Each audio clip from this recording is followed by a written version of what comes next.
All right, guys. So let me do this. You can tell it's getting into the winter months because I look so pale. That's crazy. I was like, come on, girl, put some.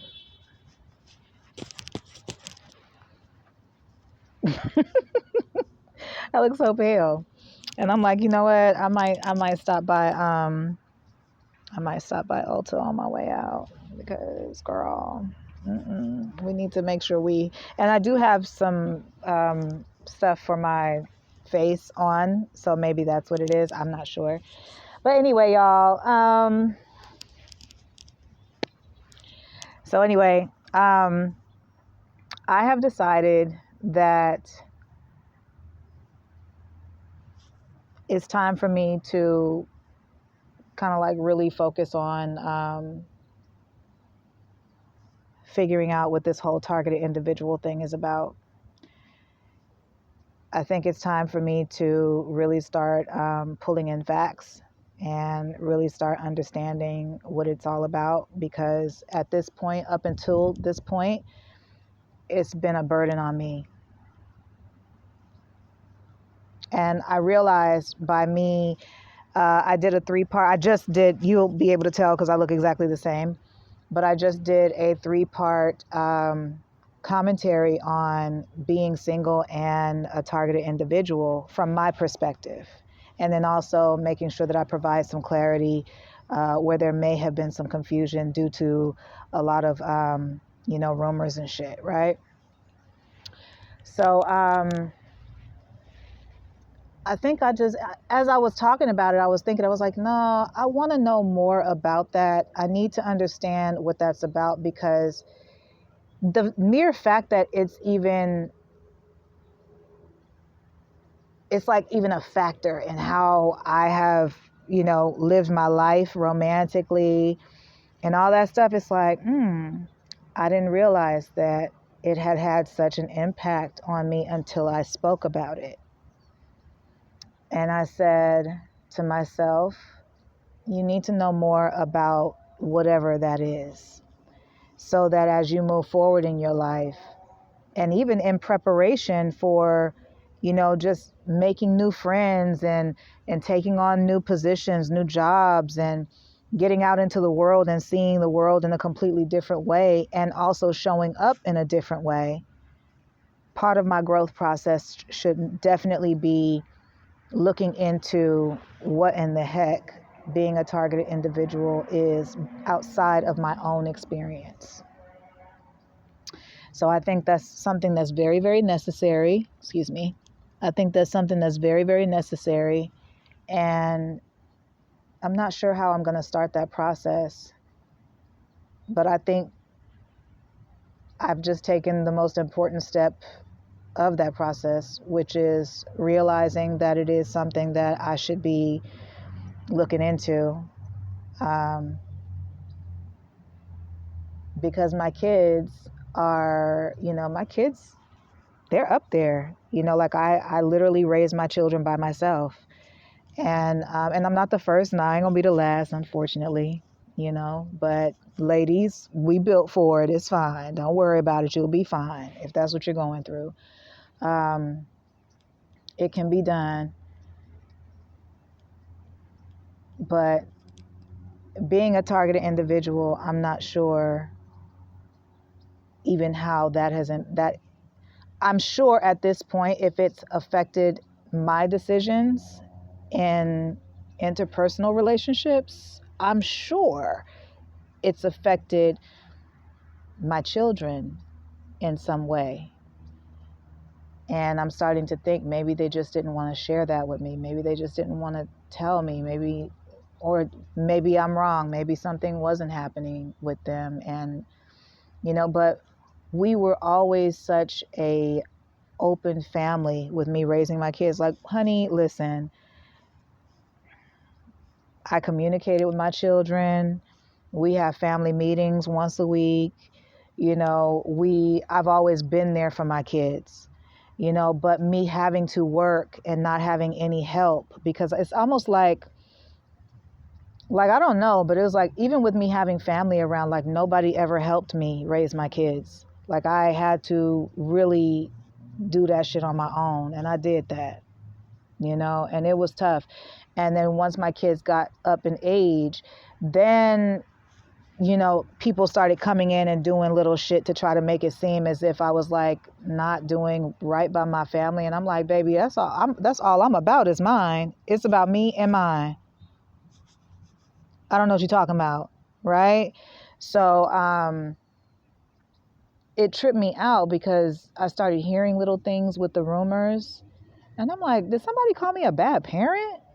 How the hell can somebody call me a bad parent? And all I've ever done was like be there for my kids. You know what I'm saying? So, and I used to try to, I've said this in my voice memos that I haven't released. So you guys will, at some point you'll hear it again. But I remember saying that I literally, like it's, can I remember? Give me a second, you guys. Let me pause so I need to recapture this thought. Give me a second. Okay, guys, it's been a couple of seconds, but basically, with my kids getting older and me being a single parent and also being very loving and nurturing, kind of like what they would call soft parenting, but with an edge. You know what I'm saying? For real. Like I believe in allowing my kids to grow and evolve and the whole nine. They know I've got their back no matter what. They know I'm there. You can talk to me, but I'm still your mama. Like I'm still your friend, but I'm also your mama. Okay? I am your mother, honey. Never forget. Okay? Ever. All right? And, I feel like just parenting in general is a beautiful journey. But you have those moments, especially when your kids get to be teenagers, where you have to, and I've never been like an aggressive, like, kind of a parent. I felt like that's the role that their father was supposed to play, but he was never around. And yes, he had plenty of opportunities. I kept communication open for several years. I never deprived him from seeing his children, talking to them, none of that. That was, child, please. I just wish that he wasn't such a, I wish that he wouldn't have put it out there that he like, oh, she was keeping me from my kids. I'm like, why would you lie to people like that? And that's not true. That's not true. I talk about that on my website, on my little, I have a project that I call MyTube Extended. And I talk about that a little bit, like, please don't lie on me like that. And that I live my life for my kids, and come on now, don't do that, So, and I don't even know like the reasoning behind that either. But anyway, people have their own reasons for why they do things, But I realized like as they got older and they got into their teenage years, it was like, Lord, it's such a challenge because I'm trying to still be that same parent, but I have to be a little bit more stern because I have to be stern a little bit more because, they get in the attitudes and they mad because they got to clean their rooms and they mad because they got to get, my kids never really had an issue with getting up and going to school and all that. They were always really good kids. I had really good kids. I got lucky. But once we relocated and they got older and got into their teen years and stuff like that, baby, it was a trip. Do you hear me?